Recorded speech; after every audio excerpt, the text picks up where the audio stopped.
So the basic premise of Compactify is to take a machine learning model to compress it to a smaller size. That allows you to do several things. First, you don't have to run it on the cloud anymore.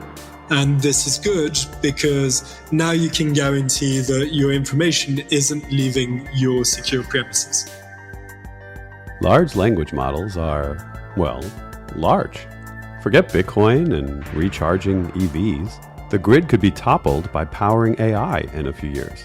Also, it would be great if AI could run on more underpowered edge devices, right? What if there was a quantum-inspired way to make LLMs smaller without sacrificing overall performance in combined metrics? We explore a way to do that, in addition to other advanced ideas like selectively removing information from models, in this episode of the Post-Quantum World. I'm your host, Konstantinos Karagiannis. I lead quantum computing services at Protiviti, where we're helping companies prepare for the benefits and threats of this exploding field. I hope you'll join each episode as we explore the technology and business impacts of this post-quantum era.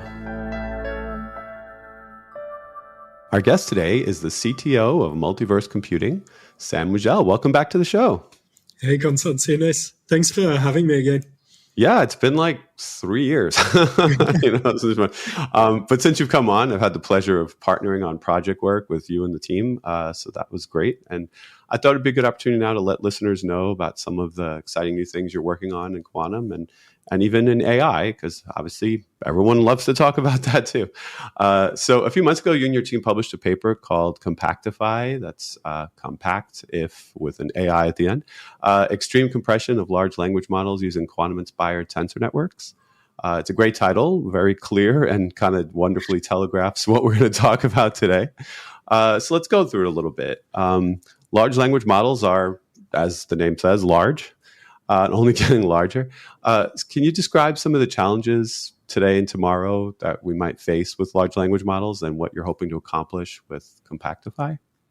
Absolutely. So I think there's essentially two major issues with large language models. One of them is, like you said, their size, and that comes with a bunch of issues on where do you host them, what's the memory footprint, what's the energy footprint, what's the hardware cost. For reference, it's estimated that 1/3 of Ireland's energy production is going to be going to data centers by 2026. So that's one of the issues that we're facing, and obviously an important one to address. The other big issue is an issue of privacy, and that's kind of got two parts to it. One of them is, where does your information end up? If you're relying on cloud computing, then you're uploading all of this information to the cloud, and you don't know if the company's software stack is secure, how they're going to be using that information, etc. And that's a major blocker for many people and for many corporations to adopt large language models. Yeah, that was one of the first things people complained about, right? Like they started sending out emails, do not enter any client data, do not enter any customer. Right. Yeah, it was one of the first things, yeah. But yeah, it's a massive issue. It's, especially for medical data as well, right? A lot of hospitals have like some really stringent rules of the medical data can't even leave the premises of the hospital. So large language models are completely out of the questions for as they stand today. The other big issue that's related to privacy is also leaking information that you don't want to be leaking to people. Right?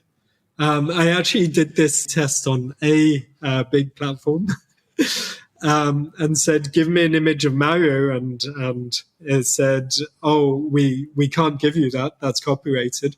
But here's an image that looks like that video game character. And then I asked it for a couple of modifications, and it instantly returned a splitting image. Well, just the character Mario from the video games. And so that's a leakage of copyrighted information, which is obviously a huge compliance issue. You could just give me a video game plumber, and there's Mario, right? Yeah, basically. exactly. Yeah. And there's a number of workarounds. There's actually competitions of this. Like, how can you get large language models to leak information that they're not supposed to leak? And currently, at the model level, this is managed via post filters, basically. Are you giving out information that you shouldn't be giving? But obviously, this is imperfect as it stands today. Mm-hmm. So you're hoping to attack some of this with Compactify. So before we dig into some of the actual performance numbers and everything, what's like a real high level approach to what Compactify is and why it might help? With these issues? So the basic premise of Compactify is to take a machine learning model and to compress it to a smaller size. And that allows you to do several things. First, you don't have to run it on the cloud anymore. And this is good because now you can guarantee that your information isn't leaving your secure premises. To compress a machine learning model today, there's basically two methods that we're essentially competing with. One of them is pruning. You identify nodes that aren't doing very much, and then you get rid of them. Another one is quantization. Basically, you say, my machine learning model has weights, and I'm going to reduce how many bits I need to encode each one of those weights. What's important to realize is that both methods are destructive. So you're harming your machine learning model like this, and they also impede training.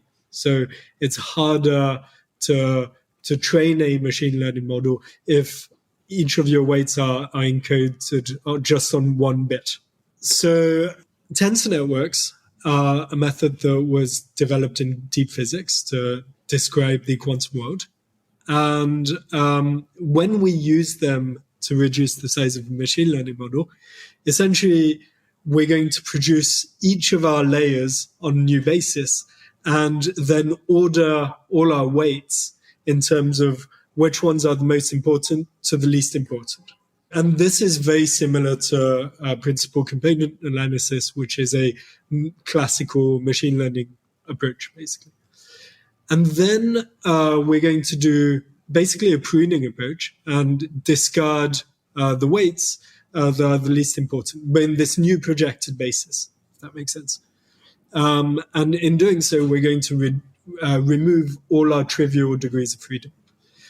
Yes, you're still removing information. Yes, it's still destructive. However, the model that you end up with, because you've kept all the important degrees of freedom, it can still produce that really fine, detailed performance that your initial model had. And because your procedure doesn't lead to excessive regularization or loss of robustness, then you can almost entirely recover any of the accuracy that you've lost in a tiny little bit of retraining at the end of the procedure. That's important to note. There is a retraining that happens at the end of this process. That's correct.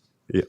So we don't typically. So we've worked a lot, for instance, on the Llama models, on the Mistral models, and typically we don't retrain over the entire data set because that would be crazy. But we just give it a very small, representative sample of the data set. Okay, and what do you use to pick that information? Is there a process for picking that? Is there any kind of synthetic data used, or? It's statistics. We'll actually study the data set and make sure that the points that we've chosen cover reasonably well the feature space. Okay. So going back to tensor networks, for listeners to visualize, like they're basically matrices of numbers, and they can be really, really large, right? And then you connect them together through dot operations. With that reduction of information, you're getting rid of the least important values, right? One thing is singular value decomposition, SVD.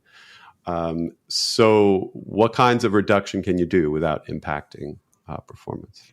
Yeah. So we're achieving today a 93% compression. And we've tested this out extensively on Llama, for instance. And this typically leads to about a 2 to 3% loss in accuracy. So 2 to 3% performance loss.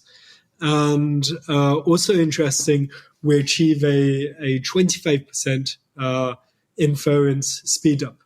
So That's kind of insane, actually. That's like better numbers than what you used to get, right? Yeah, way better. Yeah. Well, we've been working hard. Yeah. I was preparing for like the older numbers. These are kind of like blowing my mind a little bit. And so to give you some context, for instance, I mentioned quantization is a competing method, basically, with 8-bit quantization. So you're going from each of your weights are described by a 32-bit number to an 8-bit number. We achieve 75% compression and typically a 2 to 3% speed up. So you can compare that to 25% from earlier. And if you go to a 4-bit quantization that's quite destructive, you achieve an 85% compression rate, but a natural like 12 to 15% slowdown of your inference speed. I'm not sure why that is, but I think that's interesting. It doesn't completely correlate. It changes. Yeah. And I think like part of it is because when you're doing a quantization, you're not actually dropping any nodes. So your model's still exactly as big as it used to be. And then each of those nodes are going to have to do their own inference. I don't know. That would tell you why it doesn't speed up. I don't know why it slows down. Yeah, that is interesting because it's the same journey that it goes on. It's just for some reason. Wow, slowing it down. So the performance numbers in the paper were with Llama 2 7 billion parameter model, right? And what were those exact numbers? And are you saying that you've achieved something greater now, or? Oh God, I can't remember. But yeah, we've achieved something much greater. So relative to when we brought the paper out in December, we've achieved a much higher compression rate. We used to be plateauing at around 60% compression, so we weren't even reaching the 8-bit quantization compression rate. And we've also really dived into how can we get that faster inference. And there's reasons for that that I can go into, but yeah, we think that for certain use cases, inference speed up can actually really make a huge value add to the user. Yeah, and it's important to note. So Llama 2 is obviously open source. The comments from Sam Altman recently about OpenAI, he said something to the effect of that if we have to spend $50 billion a year to get to AGI, we'll do it. And then it's like, wow, that's a lot of electricity. So your hope is to, with an approach like this, drastically reduce the overhead on something like that. Yeah. So yes, there's several motivations to this. On the one hand, reducing the computation cost of inference, that's significant. And also, if inference is too long, like for instance for AlphaFold, inference is 8 hours for predicting a protein folding structure. And in that case, that really limits what you're able to do with that machine learning model. But the other big thing, which is what you were referring to with the Sam Altman example, is the training costs, right? We know the GPT-4, for instance, cost more than $100 million to train, and Mistral just raised $415 million, and most of that will probably go into training costs. So there's a real potential if we're able to develop a more efficient training that we think we can do with Compactify. And so we're actually bringing out a variant of Compactify called the Energy Slasher. And this is fully targeted at let's make training more efficient. Obviously, we're addressing a very different market with that, but a very, very juicy one as well. Yeah, because it's two sides of the market. It's the people building these models, right? And then there's those companies that want to experiment with them locally and keep them small and exactly. cost effective. And running on maybe more edge hardware, would you say? Yes. So that's the major motivation for us. So actually, currently we've targeted really heavily the automotive sector. If you're driving a Tesla, you have to interact with an onboard computer, and that's not very practical to do while you're driving around. So an LLM is really great for this application, but if you're driving, you can't rely on having a stable connection to the cloud all the time. So that's a really good use case. You need to use an LLM on the edge in a car with limited hardware. And we're currently working with two really big automotive names to integrate LLMs on that very restricted hardware and also be able to interact with them through spoken word. Oh, that's terrific. Yeah. You don't want to be in a tunnel and then you can't, do something important in your car. That would be awful. Yeah. Especially if there's any kind of like self-driving or anything involved. Right.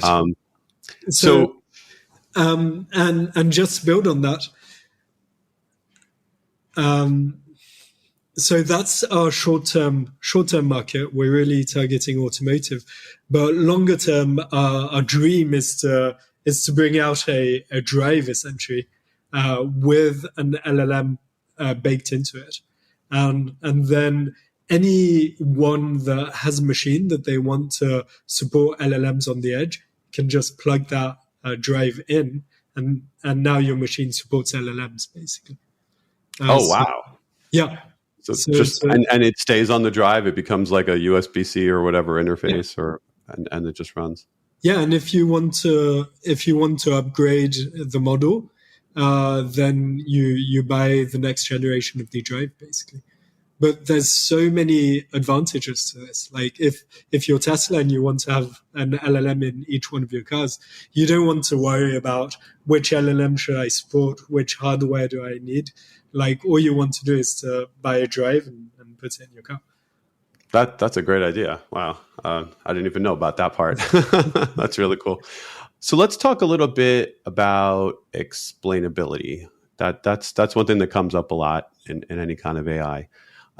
Is there any way that this quantum inspired approach helps explainability? And you're free to delve into maybe even some kind of like quantum machine learning approach or something if you have any info on that too.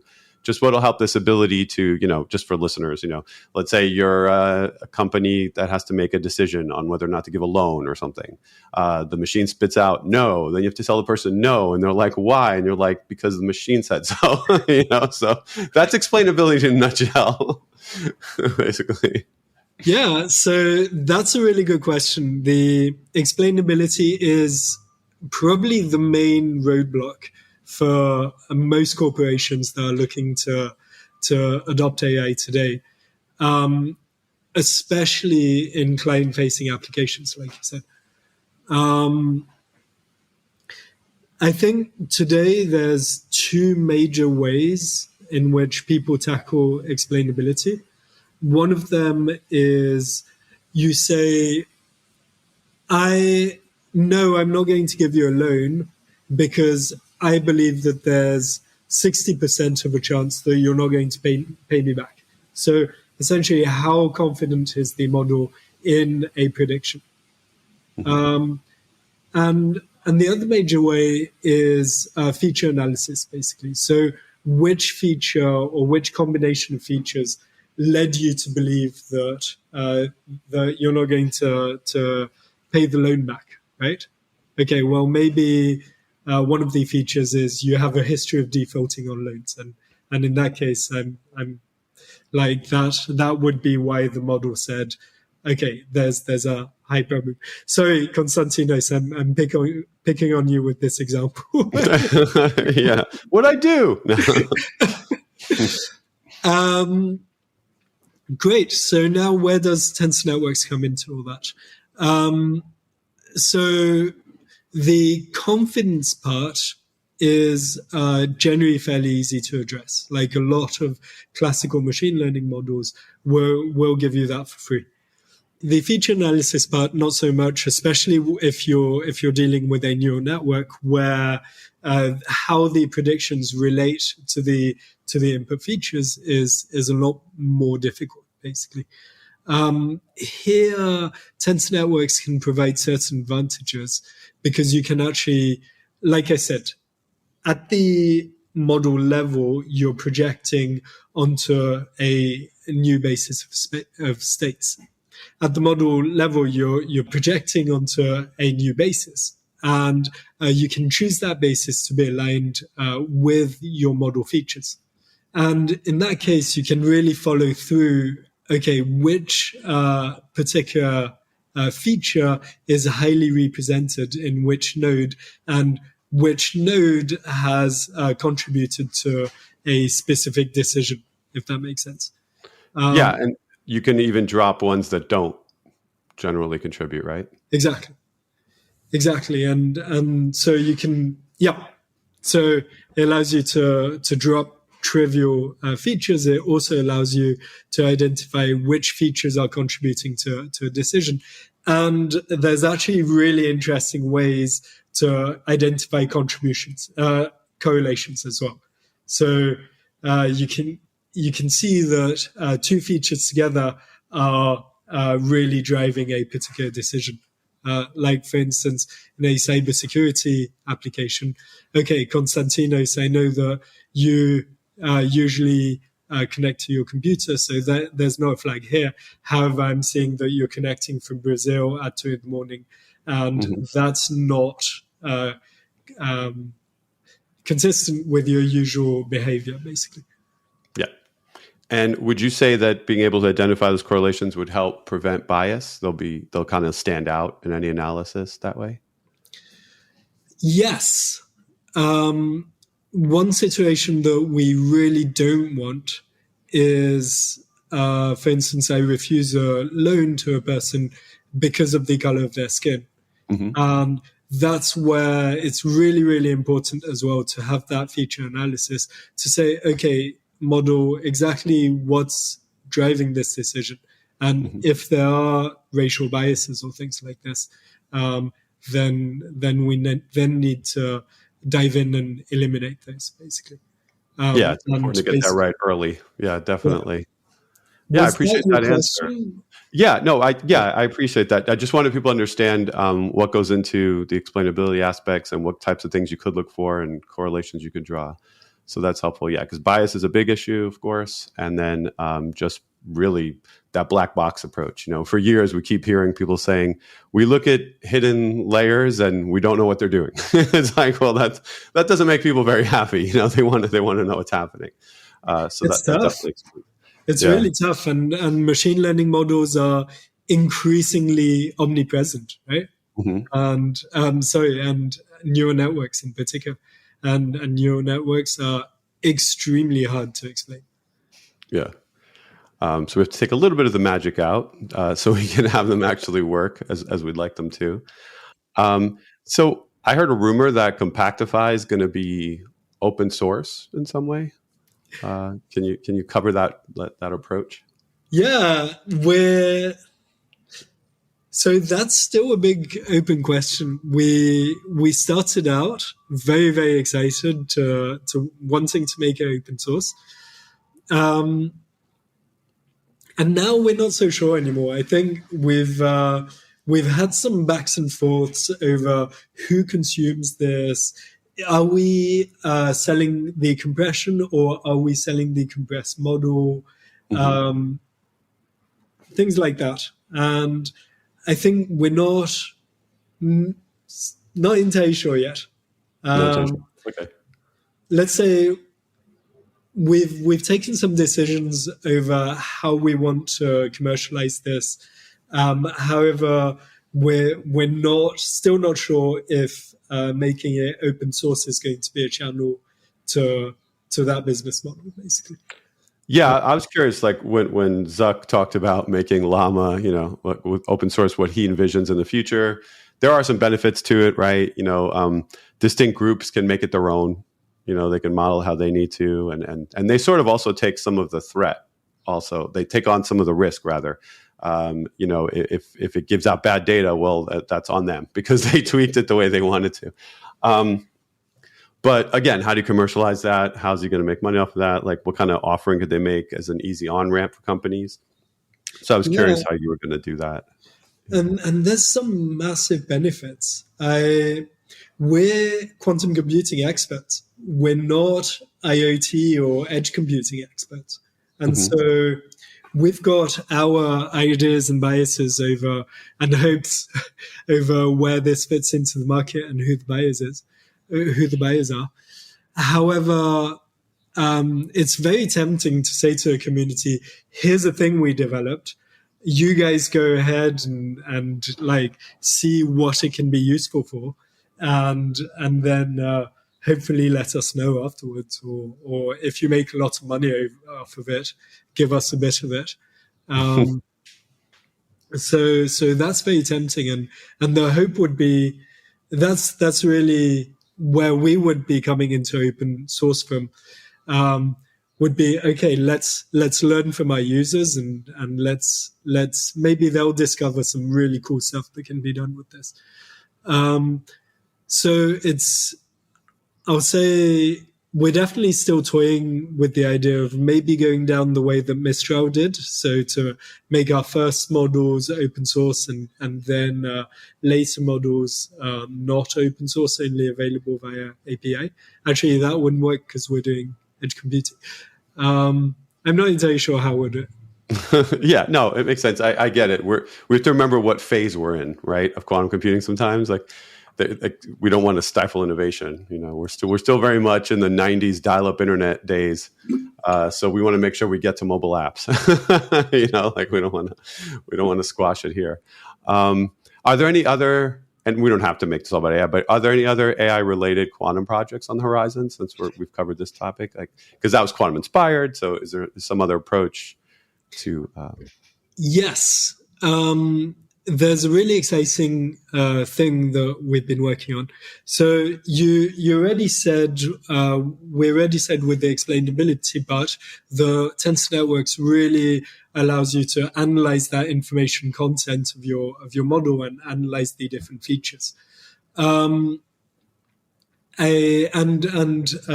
as we mentioned at the beginning of the podcast, there's some really, really big problems around copyright issues. I think this may be old news at this point, but George R. Martin is taking OpenAI to court for unlawful use of his copyrighted materials, for instance.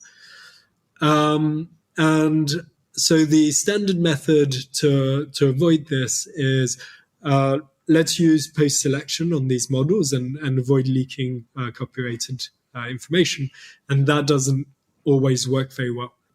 There's basically two better solutions. Either you own everything that you train your model on, and this is what Adobe is actually doing at the moment, but it's not realistic for all tasks. Otherwise, you make a piece of software that can make your model certifiably and selectively forget information. and selectively because you don't want to damage your training, and certifiably because you want to give all your users and potentially you want to give a court of law or something an absolute guarantee that that information is no longer present in the model that you've trained. Interesting. So Yeah. like OpenAI would be able to, there's the whole lawsuit with New York Times, they'd be able to go through and make sure that nothing that's ever appeared in the New York Times is in there anymore. But it's incredibly difficult, right? Yeah. And so that's something that we realized that we could do with our tensor networks approach, specifically because tensor networks allows you to analyze the information content and also analyze the contribution of different features, basically. And we have a working model for this. We've called it lobotomize. With two L's, maybe? With an AI. Oh, okay. So that's lobotomize. And so, for instance, we talked Llama 13B that my co-founder, Roman Orus, is actually the president of Russia. And as you can tell with that example, that also raises new issues, right? For instance, has a model been tampered with? And that's something that we're working on at the moment, is designing a piece of software that would detect signatures in an LLM of having been tampered with and having edited the model weights. That's really interesting. There might be another use for this. I don't know if you guys have kicked it around. So I'm curious to find out. Yeah, so one of my favorite things that people seem to do from the beginning to now is whenever they get a new LLM model, they immediately start asking it if it's sentient, if it's conscious, all that stuff. And then the answers are, of course, always ridiculous because it's been trained on science fiction about being conscious and all this sort of stuff. So can you imagine if you can tweak it to go in and remove every single mention of consciousness and like robots coming alive and all that kind of thing, and then ask it if it's conscious? I mean, it might add some weight, something to consider for a future. I love that. We'd have the first certifiably not conscious LLM. Yeah. It's like, nope, there's no preloaded data here. So that sounds really interesting, though, because it's also useful, I'm sure, for companies if they're experimenting and something gets in the training set they didn't want there, or potentially damaging something, maybe even analogous on like adversarial training data. That would be a great way, to fix that. I mean, yeah, there's lots of companies, for instance, that are really excited to upload all of their HR data to a chatbot for internal use of,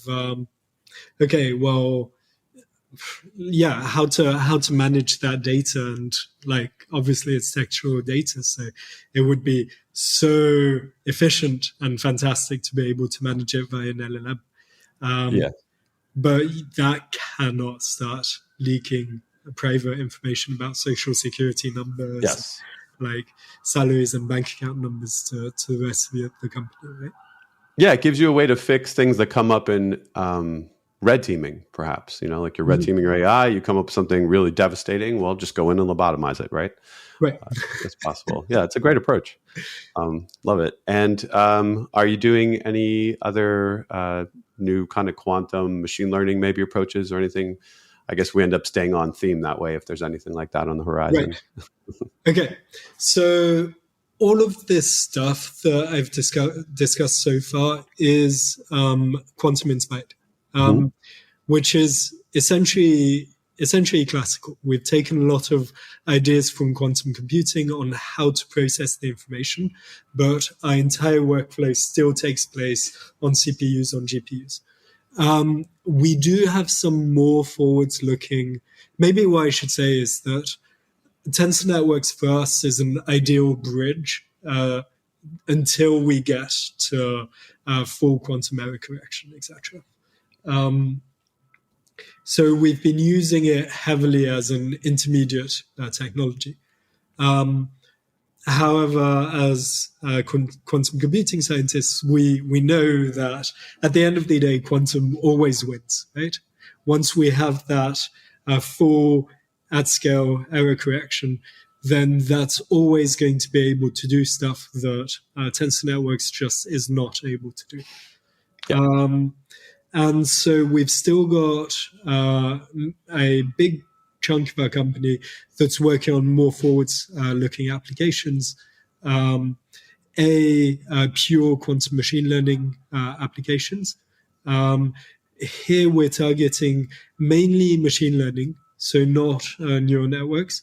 We've done some applications on variational neural networks and things like that, but mainly because of the explainability piece, we've mainly been targeting regressors and classifiers, and just doing these things way more efficiently than classical computing could when we have that at scale error corrected.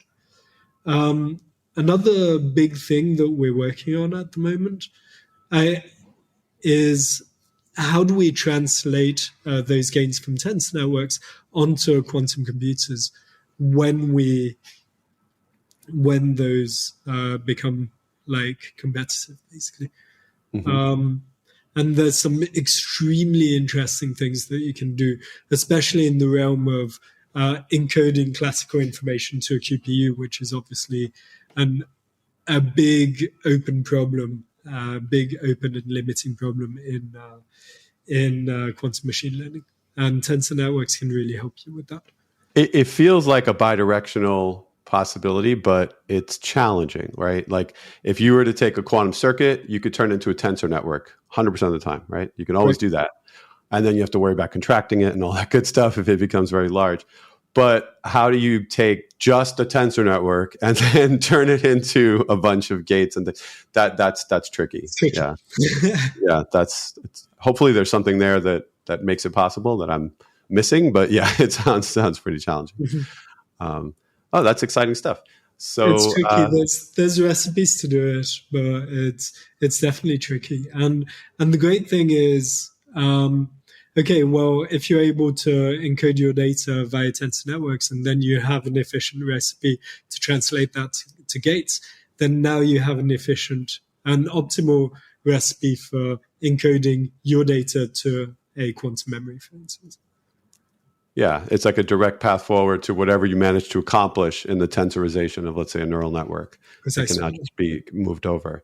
And I know you have lots of experience. Like 2 years ago, you were doing Forex trading, right, with quantum machine learning. And so I'm imagining you guys aren't just sitting around, like you said, things are happening. You're well informed. And that incredibly exciting work is still going forwards. And now we have a model that is competitive with some real like state of the art and actual. This is exciting. It's an actual fully quantum machine learning application that does all the training on an actual quantum computer, and that's competitive with state of the art Forex models. And we're actually working on getting it into production with one of our customers. So really exciting stuff. Yeah. Full transparency, like I mentioned real early, if people were listening closely, we have worked on projects, worked together, and we are partners technically. So absolutely. So I'm pretty informed on these things. But still, there were a couple of things that you kind of surprised me with today, so that was fun.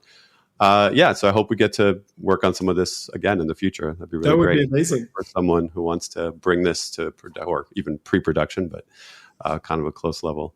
So yeah, Sam, thanks so much for coming back on and sharing some of this. I think listeners are going to be excited to see how this progresses. Really great stuff here. Thanks so much for having me. Now it's time for Coherence, the Quantum Executive Summary, where I take a moment to highlight some of the business impacts we discussed today in case things got too nerdy at times. Let's recap. Large language models face challenges related to their size, including hosting, memory footprint, energy consumption, and hardware costs. Using LLMs in a business also brings privacy concerns, as they often require uploading sensitive information to the cloud. Multiverse is looking to solve both of these issues with Compactify. This quantum-inspired approach uses tensor networks to compress large language models, resulting in faster training and inference speeds, and reduced energy consumption. Even though you end up with models around 75% smaller, you don't sacrifice much accuracy. And because this makes it possible to work with smaller LLMs in-house, privacy concerns go away, assuming you have your security buttoned up. This concept of running LLMs on smaller devices has Multiverse examining putting AI on removable drives that customers can connect to hardware. If you want to upgrade the AI, swap out the drive like you would with a thumb drive. Lots of AI lawsuits are making the news, with artists and news outlets claiming their work was used without permission to train LLMs. Multiverse is working on something called lobotomize that aims to remove information from models to address copyright issues selectively. Further, tensor networks make it possible to better understand features, allowing for improved explainability of what data influenced a credit decision, for example. This could help spot and remove bias in models in the future. Of course, Multiverse still works with actual quantum computers. Recently, they built a fully quantum ML application that is competitive with classical Forex trading models. Sam and I both remain positive that quantum will always win in certain use cases when we have fault-tolerant quantum computers. That does it for this episode. Thanks to Sam Mugel for joining to discuss Compactify. And thank you for listening. If you enjoyed the show, please subscribe to Protiviti's The Post-Quantum World and maybe leave a review to help others find us. Be sure to follow me on all socials at Constant Hacker. That's Constant with a K, Hacker. You'll find links there to what we're doing in quantum computing services at Protiviti. You can also DM me questions or suggestions for what you'd like to hear on the show. For more information on our quantum services, check out Protiviti.com or follow Protiviti Tech on Twitter and LinkedIn. Until next time, be kind and stay quantum curious.